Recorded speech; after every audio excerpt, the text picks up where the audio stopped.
ஓம் Saravanabhava channel வாயிலாக உங்களை சந்திப்பதில் பெருமகிழ்ச்சி அடைகிறேன். இன்றைய பதிவு 2026 தமிழ் வருட பலன்கள். இந்த தமிழ் வருட பிறப்பானது வருகின்ற ஏப்ரல் மாதம் 14ஆம் தேதி செவ்வாய்க்கிழமை, அதாவது சித்திரை மாதம் 1ஆம் தேதி பிறக்க இருக்கிறது.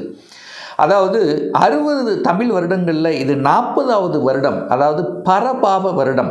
இந்த பரபாவ வருடத்தில் பார்த்தீங்கன்னா இந்த வருடாந்திர கிரகங்கள் என்று சொல்லக்கூடிய சனி பகவான் மீனத்திலே தான் இருக்க போகிறார்.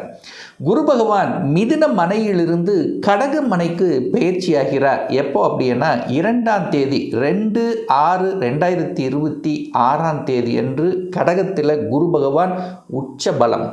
அதே போல் ராகு கேது பயிற்சியும் இந்த வருடத்தில் நடக்க இருக்கிறது. அது எப்போ அப்படின்னா 6/12/2026 அன்று ராகு பகவான் கும்பத்திலிருந்து மகர மனைக்கும், கேது பகவான் சிம்மத்திலிருந்து கடகத்துக்கும் பயிற்சியாகிறது. ஸோ இந்த தமிழ் வருடத்தில் இந்த 12 ராசிகளுக்கும் மேசம் முதல் மீனம் வரை என்ன மாதிரியான பலன்கள், சாதகம் என்ன, பாதகம் என்ன மாதிரியான செயல்கள் நமக்கு உகந்தவை என்பதை பற்றி டீட்டெயிலாக நம்ம பார்க்க போகிறோம். அதற்கு முன்னால் நம்முடைய சேனலை நீங்கள் ஃபஸ்ட்டு டைம் பார்ப்பவர்கள் என்றால் மறக்காமல் சப்ஸ்கிரைப் பண்ணிக்கிங்க. விருச்சிக ராசி அன்பர்களே, 2026 தமிழ் புத்தாண்டு எப்படி இருக்குது அப்படின்னு பார்க்கும் பொழுது, இந்த வருடத்தில் பார்த்தீங்கன்னா சனி பகவான் 2.5 வருடங்களுக்கு ஒரு முறை பயிற்சியாகக்கூடிய சனி பகவான் அப்படியே 5ஆம் இடத்துல, உங்கள் ராசிக்கு 5ஆம் இடமான மீன மனையில் தான் இருக்க போகுது. எந்த பயிற்சியும் இல்லை. அதே போல் குரு பயிற்சி இருக்குது. எப்போ இருக்குது அப்படின்னா ஜூன் மாதம் 2ஆம் தேதி. இதுவரை உங்கள் ராசிக்கு 8ஆம் இடமான அட்டமஸ்தானத்தில் இருந்து வந்த குரு பகவான் இப்போ 9ஆம் இடமான பாக்யஸ்தானத்தில் வந்து அமருது. அதே போல் ராகு கேது பயிற்சியும் இந்த வருடம் இருக்கிறது. அது எப்போ அப்படின்னு பார்த்தீங்கன்னா டிசம்பர் மாதம் 6ஆம் தேதி ராகு பகவான் உங்கள் ராசிக்கு 4ஆம் இடத்திலிருந்து இப்போ 3ஆம் இடத்துக்கும், கேது பகவான் 10ஆம் இடத்திலிருந்து 9ஆம் இடத்துக்கு பயிற்சி ஆகிறது. ஸோ இப்போ இந்த கிரகங்கள் அமைப்புகளை எல்லாம் வைத்துக்கொண்டு இந்த விருச்சிகத்துக்கு இந்த தமிழ் புத்தாண்டு எப்படி சார் இருக்குது, என்ன மாதிரியான மாற்றங்களை கொடுக்கும் அப்படிங்கிறது டீட்டெயிலாக பார்க்கும் பொழுது நிச்சயமாக இந்த குரு பயிற்சிக்கு அப்புறம் தான் நல்ல மாற்றங்கள். இந்த ராகுகேது பயிற்சியும் நல்ல பலனை கொடுக்க போகுது, குரு பயிற்சியும் நல்ல பலனை கொடுக்க போகுது. ஏன்னா இது வரைக்கும் பார்த்தீங்கன்னா குடும்பாதிபதி, தனாதிபதி, வாக்காதிபதியாக இருக்கக்கூடிய ஒரு குரு பகவான் 8ல் போய் மறைஞ்சிட்டு இருந்தார். குரு ஒரு சுப கிரகம் 8ல் போய் மறைது நல்லதான்னா நிச்சயமாக இல்லை, மறைந்திருந்தது. நிறைய அதாவது சுப காரியங்கள் நடக்கலை, நிறைய தடைகளை கொடுத்து கொண்டிருந்ததுன்னு சொல்லலாம். திருமணம் ஆகலை, ஒரு நல்ல விஷயம்னா கூட ஏதோ ஒரு தடை, குரு பலன் இல்லை, ஏதோ ஒரு வகையில் ஒரு நல்லது நடக்கலையே என்று ஏக்கத்தில் இருக்கக்கூடிய இந்த விருச்சிகத்துக்கு நிறைய சுப காரியங்கள் நடக்கக்கூடிய ஒரு வருடமாக இருக்க போகுது. ஏன்னா குருதான் ஒரு சுபகிரகம். இருக்கக்கூடிய 9 கிரகத்திலேயே ஒரு கடவுளுடைய அனுகிரகம் பெற்ற, எல்லாத்துக்கும் நன்மையை செய்யக்கூடிய, நல்லவை செய்யக்கூடிய, பெரிய மனிதர்களின் தொடர்புகளை கொடுக்கக்கூடிய அந்த கிரகம் உங்கள் ராசியை பார்க்குது. அப்போ ராசியை பார்த்தாலே, ஒரு நல்லவன் உங்களை பார்த்தாலே அந்த இடத்துல ஒரு புத்துணர்ச்சி கிடைக்கும். அப்போ முதல்ல டல்லாக இருந்த விஷயங்கள் அத்தனையும் மாறுது, சுறுசுறுப்பாக போகிறீங்க. நெகட்டிவ் எண்ணங்கள் வந்து கொண்டிருந்தது, இது நடக்கலை, அது நடக்கலை, உடம்பு சரியில்லை, ஹெல்த்தில் பிரச்சனை, நான் நினச்சது நடக்கலை, தடை தாமதம் பிரச்சனை என்று இருக்கக்கூடிய அத்துணை விருச்சிகத்துக்கும் முதலில் ஒரு எழுச்சியை கொடுக்கக்கூடிய, புத்துணர்ச்சி கொடுக்கக்கூடிய ஒரு வருடமாக இருக்க போகுது. நேரம் உங்கள் ராசியை பார்க்குறார், உங்களை பார்த்துட்டே இருக்கார். ஒரு கடவுள் உங்களை பார்த்துட்டு இருக்கு, கடவுளுடைய அனுகிரகம் உண்டு. சார் போன வருஷம் எத்தனையோ குலதெய்வத்துக்கு போனேன் சார், நிறைய இஷ்ட தெய்வங்களை வழிபட்டேன், ஒன்றுமே நடக்கலை, பெருசாக கொடுக்கல. அதனுடைய பலன் இந்த வருடம் நீங்கள் அனுபவிக்க போகிறீங்க அப்படிங்கிறத நம்ம ஸ்ட்ராங்காக சொல்லலாம். அப்போ குரு பகவான் குருவான நிறைய நன்மைகள் நடக்க காத்து கொண்டிருக்கிறது. முயற்சி ஸ்தானத்தை பார்க்குறார், தைரிய வீரியங்கள் பெருகும். 9ஆம் இடத்துல இருக்குது. தூரதேச பிரயாணங்கள் மூலமாக அனுகூலம், ஆதாயம். முதலில் பணம் கொடுக்க போகுது, தனம் கிடைக்க போகிறது. குரு உச்ச பலம் 12 வருடங்களுக்கு அப்புறம் தனாதிபதியாக இருக்கக்கூடிய குரு பகவான், உங்கள் ராசிக்கு 2ஆம் அதிபதியாக இருக்கக்கூடிய குரு பகவான் உச்சபலன். குரு இந்த வருடம் உங்களுக்கு அமோகமாக தனவரவை கொடுக்க காத்து கொண்டிருக்கிறது. நல்லவன், அஞ்சுக்குரியவன், பூர்வ புண்ணிய ஸ்தானத்தின் அதிபதி, பஞ்சமஸ்தானத்தின் அதிபதி தான் இந்த குரு. குரு உச்சம். அப்போ பணம் மழை பொழிய போகிறது, குடும்பத்தில் சுப காரியங்கள் நடக்கப் போகிறது. உங்கள் பேச்சை கேட்காதவர்கள் எல்லாம் இப்போ கேட்க போகிறாங்க. இவர் சொன்னதெல்லாம் சரியில்லை, பேச்சில் ஏதோ ஒரு வகையில் குடும்ப உறவுகளில் ஒரு கசப்புணர்வு இருந்தது, கணவன் மனைவிக்குள்ள சின்ன சின்ன கசப்புணர்வுகள், கணவன் ஒரு சைடில் மனைவி ஒரு சைடில் வேலை பார்க்கக்கூடிய அமைப்புகள், எப்படியோ ஒரு வகையில் குடும்பத்தில் ஒரு நல்லவை இல்லாமல் குடும்பத்தில் இருக்கும்போதே ஒரு சலசலப்போடு இருக்குது. எங்கேயாவது வீட்டை விட்டு இருந்துடலாமா, வெளியில் போயிடலாமா, ஒரு வீட்டில் இருந்தால் ஒரு மாதிரி இருக்குது அப்படின்னு நினச்சிட்டு இருக்கக்கூடிய அத்துணை விருச்சிகத்துக்கும் இந்த வருடம் குடும்பத்தில் நல்லவைகள் சுப காரியங்கள் செய்து அதே சமயத்தில் கணவன் மனைவிக்குள்ள ஒரு நல்ல அந்யோன்யத்தை கொடுக்கக்கூடிய அமைப்புகளை நிச்சயமாக உருவாக்கும். வாக்குஸ்தானம் பலப்பட போகிறது. ஏன்னா 2ஆம் அதிபதி போய் பாக்கியஸ்தானத்தில் இருக்கார். வாக்கால் பாக்கியம், உங்கள் பேச்சால் பாக்கியம் கிடைக்க போகிறது அப்படின்னு எடுத்துக்கலாம். அப்போ பேச்சின் மூலமாக பிழைக்கக்கூடியவர்கள், பேச்சை மூலதனமாக வைத்து செய்து கொண்டிருக்கக்கூடிய துறைகள், தொழில்கள் இருக்கக்கூடிய அத்துணை விருச்சிகத்துக்கும் ஒரு ஏற்றம், நல்லவைகள். புதிய ஒப்பந்தங்கள் எதிர்பார்க்கலாம்.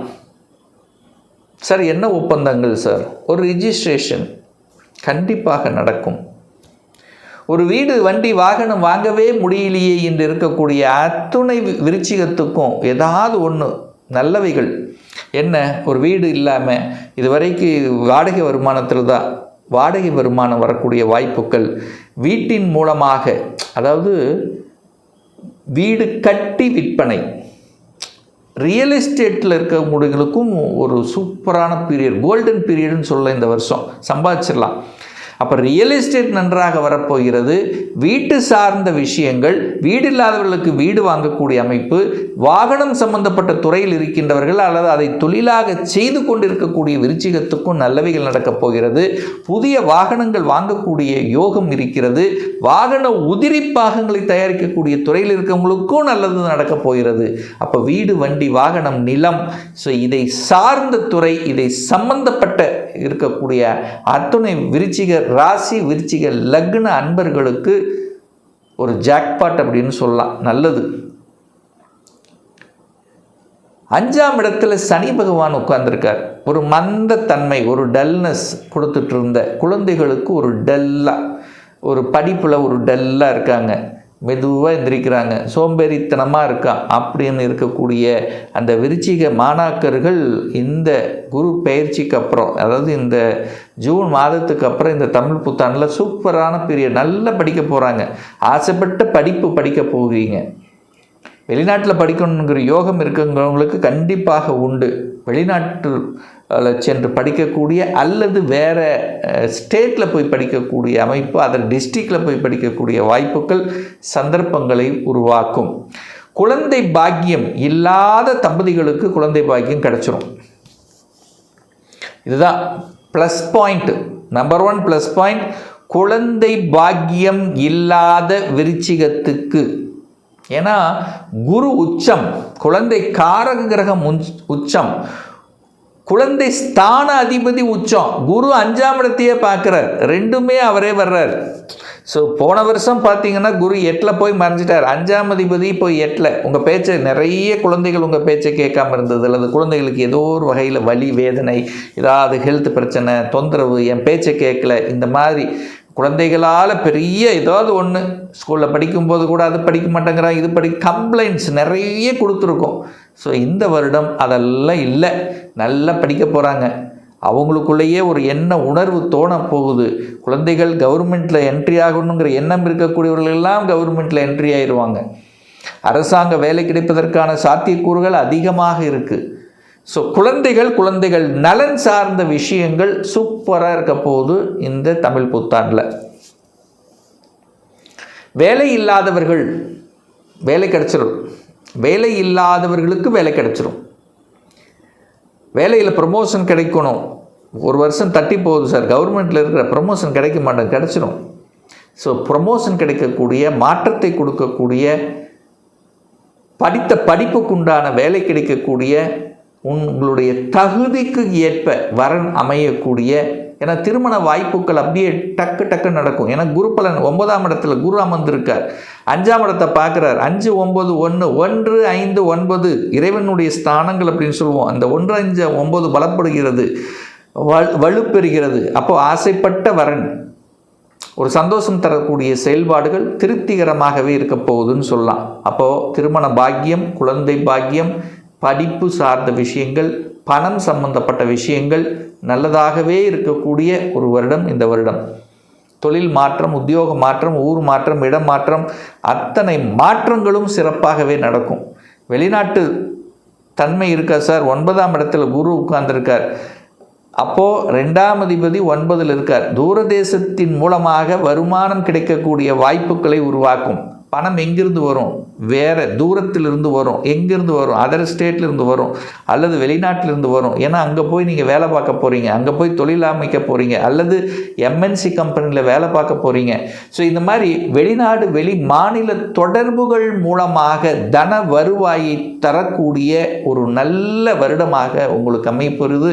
அப்போ விருச்சிகத்துக்கு இந்த வருடம் ஏற்றத்தை பெறக்கூடிய, தனமழை பொழியக்கூடிய, மனதில் சந்தோஷத்தை கொடுக்கக்கூடிய, குழந்தை பாக்கியத்தை கொடுக்கக்கூடிய, திருமண பாக்கியத்தை கொடுக்கக்கூடிய ஒரு நல்ல வருடமாகவே அமையப்பெறுகிறது இந்த விருச்சிக ராசி அன்பர்களுக்கு. இப்போ நான் சொன்னது ஒரு பொதுவான பலன். இந்த ராசி நட்சத்திரத்தில் பார்த்தீங்கன்னா பல கோடிக்கணக்கான பேர் இருப்பீங்க. எல்லாத்துக்கும் ஒரே பலன்னா நிச்சயமாக இல்லை. ஏன்னா ஒவ்வொருத்தருடைய கிரகமைப்புகளும் தசா புத்திகளும் வேறுபடும். அதற்கு தகுந்த மாதிரி பலன்கள் மாறுபடும். உதாரணத்துக்கு கும்பத்தில் யாருக்காவது சனி பகவான் இருக்கிறது அப்படின்னா கண்டிப்பாக வேலையில் அழுத்தம், ப்ரெஷர் இருக்கும். அதே சமயத்தில் ராகு பகவான் மீனத்தில் யாருக்காவது இருக்கோ கண்டிப்பாக வேலையில் அழுத்தம், ப்ரெஷர் இருக்கும். வேலையில் ஒரே குடைச்சல் இருக்கிற மாதிரியான ஒரு அமைப்புகளை கண்டிப்பாக ஏதாவது ஒரு ரூபத்தில் ஏற்படுத்தும். இன்னும் ஒரு துல்லிய பலன் வேணும். உங்கள் ஜாதகத்தில் கிரகங்கள் எப்படி இருக்குது, என்ன மாதிரியான ஆதிபத்தியம் பெற்றிருக்கு, எந்த டிகிரியில் இருக்குது, இப்போ நடப்பு தசா புத்தி, அந்தரம், சூட்சமம் எப்படி இருக்குது என்பதை பொறுத்து இந்த 2026 சொந்த தொழில் செய்வதற்கான கொடுப்பினை இருக்கா? அப்படி இருக்கக்கூடிய பட்சத்தில் எப்போ நம்ம சொந்த தொழிலை ஆரம்பிக்கலாம்? இப்போ +2 முடிச்சிட்டேன், எந்த கோர்ஸ் எடுத்து படித்தா நம்முடைய ஃப்யூச்சர் நன்றாக இருக்கும்? திருமணம் தடைபட்டு கொண்டிருக்கு, எப்போ நமக்கு திருமணம் நடக்கும்? எப்போ ப்ரமோஷன் கிடைக்கும்? எப்போ இடமாற்றம் கிடைக்கும்? எப்போ நான் வீடு கட்டுவேன்? எப்போ குழந்தை பாக்கியம்? ஸோ இது போன்ற கேள்விகளுக்கு துல்லியமான பதிலை நம்மால் கூற முடியும். ஒரு பர்சனல் கன்சல்டேஷன் எடுத்துக்கணும், ஒரு சுய ஜாதகம் பார்க்கணும் என்று விருப்பப்படக்கூடிய அன்பர்கள் டிஸ்பிளே தெரியக்கூடிய நம்பருக்கு வாட்ஸ்அப் மூலியமாகவோ ஃபோன் கால் மூலியமாகவோ தொடர்பு கொண்டு நேரடியாகவோ அல்லது ஆன்லைன் மூலமாகவோ அப்பாயின்மெண்ட் பெற்றுக்கொண்டு கன்சல்டேஷன் எடுத்துக்கலாம். நம்முடைய அலுவலகம் கோயம்புத்தூரில் அமைந்துள்ளது. அதாவது கோயம்புத்தூரிலிருந்து மேட்டுப்பாளையம் செல்லும் வழியில் வெள்ளக்கிணர் பிரிவு அன்னபூர்ணா ஹோட்டலுக்கு அருகாமையில் அமைந்துள்ளது. பிரியர் அப்பாயின்மெண்ட் வாங்கிட்டு நேரடியாக கன்சல்டேஷன் எடுத்துக்கலாம். நிச்சயமாக இந்த பதிவு ஏதாவது ஒரு ரூபத்தில் உங்களுக்கு யூஸ்ஃபுல்லாக இருக்குங்கிறதுல எந்தவித மாற்று கருத்தும் கிடையாது. மீண்டும் ஒரு நல்ல பதிவில் உங்களை சந்திக்கும் வரை உங்களிடமிருந்து விடைபெறுவது உங்கள் அஸ்ட்ராலஜர் டாக்டர் சதீஷ்.